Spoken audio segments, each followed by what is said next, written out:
On avait calculé l'aire d'un rectangle et d'un quadrilatère. On avait appris les formules que probablement tu savais déjà. On avait insisté un peu plus sur la démarche. Maintenant, on va aller voir la suite parce qu'il n'y a pas juste des rectangles et des carrés, il y a beaucoup d'autres formules.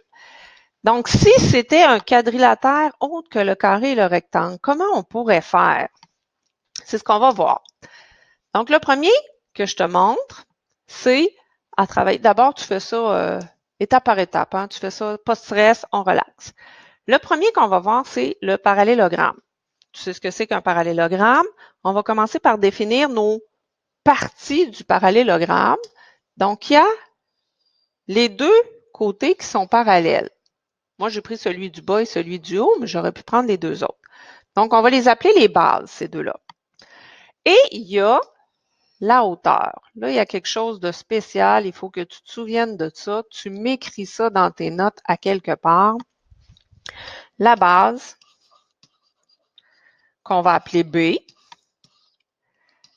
et la hauteur,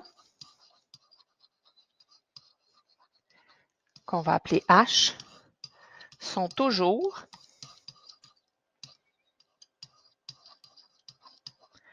perpendiculaires. Tu te souviens du symbole pour perpendiculaire? C'est le T à l'envers. Donc, quand je vais avoir à chercher la base et la hauteur dans mes figures, je devrais toujours chercher un angle droit. Donc, dans ce cas-ci, mon angle droit est ici. Est-ce que je pourrais dire, je vais essayer de te faire ça comme ça ici, que la base, c'est mon côté vert en bas. Oups. Est-ce que je pourrais prendre comme hauteur le côté qui est ici? Est-ce que ça pourrait être ma base en bas et décider de mettre la hauteur là? Non, parce qu'il n'y aura pas d'angle droit entre les deux. Donc ça, c'est la première consigne qu'il faut absolument que tu respectes. La base et la hauteur, il faut toujours qu'il y ait un angle droit entre les deux.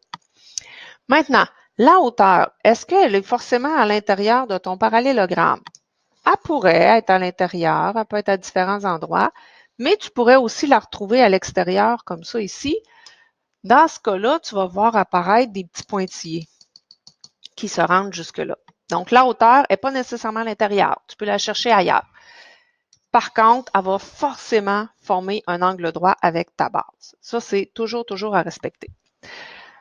Donc, on va aller voir comment on en est venu à la formule du calcul d'aire d'un parallélogramme. Dans le premier vidéo, on disait que l'aire, c'est la surface qui est à peindre. Donc, je devrais mettre de la peinture partout à l'intérieur de ça ici. Es-tu d'accord pour dire que je pourrais déplacer ce morceau-là et l'amener ici sans que ça change l'aire? Donc, j'ai pris une pointe qui était dans ce coin-ci, puis je l'ai amenée dans ce coin-ci.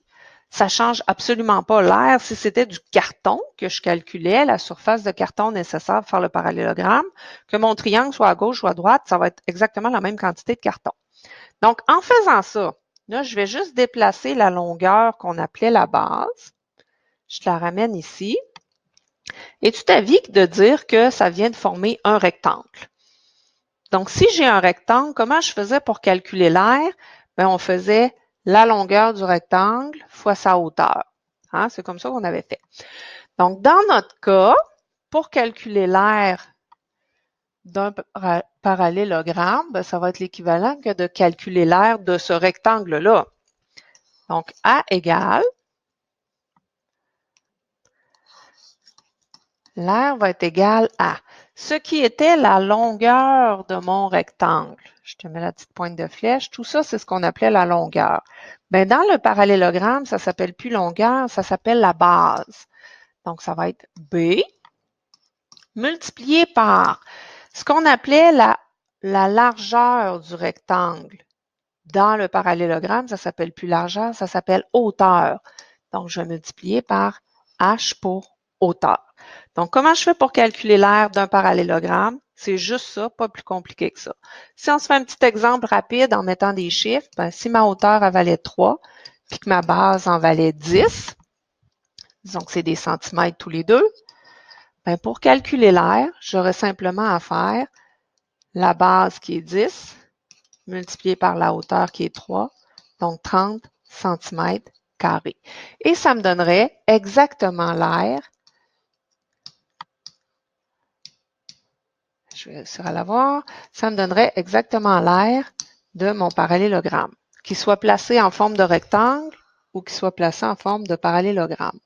Maintenant, est-ce que tu as besoin à chaque fois d'aller redessiner le petit triangle qui s'en vient ici, de le faire déplacer? Pas du tout. Tu as un parallélogramme, tu trouves combien vaut sa base, combien vaut sa hauteur, tu mets ça dans ta formule et tu calcules. Pas plus compliqué que ça. Pas besoin de prendre de ciseaux et de découper, rien de ça. Donc, ça, c'était pour l'aire du parallélogramme. Maintenant, on va aller voir l'aire du losange. C'est un peu le même principe. Donc, dans un losange, tu sais qu'il y a des diagonales. Donc, ici, celle-là, c'est ce qu'on appelle la petite diagonale. Je te la mets ici en mauve. Et l'autre, la plus grande des diagonales, forcément, elle va s'appeler la grande diagonale. Donc, la plus petite, on l'appelle petite diagonale et on met un petit D. La grande diagonale, c'est la plus grande des deux, on va lui mettre un grand D.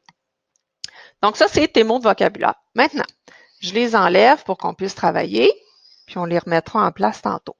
Donc, j'ai mon losange de dessiner et je cherche à calculer son aire. Donc, on applique la même stratégie que tantôt.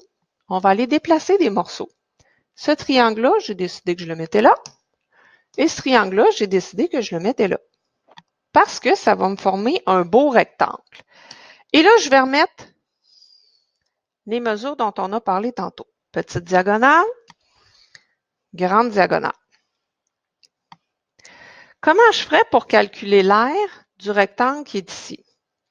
On a dit tantôt, la formule de calcul d'aire d'un rectangle, c'était sa longueur fois sa largeur ou sa base fois sa hauteur, comme tu l'as appris.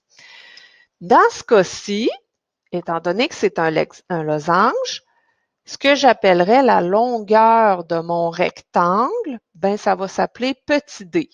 Fait que pour calculer l'aire du losange, je vais devoir faire petit d, qui est l'équivalent de la longueur du rectangle. Puis la largeur du rectangle, elle est ici, en vert. Je pourrais la prendre ici, je peux la prendre ici, ou je pourrais la prendre là aussi. Donc, le problème que j'ai, c'est que la largeur de mon rectangle ne correspond pas exactement à ma grande diagonale. En fait, la largeur de mon rectangle, c'est la moitié de ma grande diagonale. Donc, je vais faire grand D divisé par 2. Et en maths, on aime ça quand les choses sont belles, que ça se calcule bien. On va prolonger notre ligne comme ça. Pour le secondaire 2, algèbre, encore une fois, ça va être facilitant si tu mets les deux, grand D et petit d, sur 2. Ça va être plus facile pour toi. Donc, encore une fois, je remets ça en place.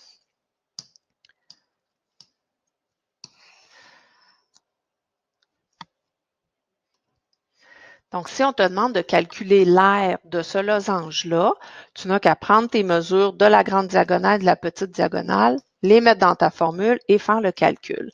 Par contre, le losange, il y a quelque chose qu'on voit souvent. Comme c'est mêlant, tiens, je vais te l'écrire. Si je t'écrivais ici 10 cm, ça serait pas clair si le 10 cm, c'est juste ce morceau-là ou si ça va jusqu'en bas. Donc, dans ce temps-là, pour éviter la confusion, ce qu'on fait, c'est que je t'écris à l'extérieur, comme ça. Puis la même chose pour la petite diagonale, je la mets en bas. Comme ça, si j'écris 10 cm, ben, tu vas bien voir que c'est toute ta grande diagonale qui en mesure 10. Et petite diagonale, je pourrais t'écrire 5 cm. Donc, qu'est-ce qu'on fait avec ça? On met ça dans notre formule. A de R égale, petit d, il valait 5. Grand D en valait 10 et je divise ça par 2. Chaîne d'opération comme tu as déjà appris.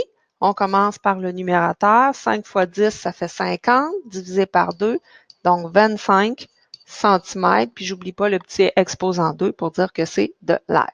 Et je fais ma petite réponse. Le losange a une aire de 25 cm carrés. Pas plus compliqué que ça, tu n'as pas besoin de déplacer tes morceaux, tu fais que mettre les mesures dans ta formule.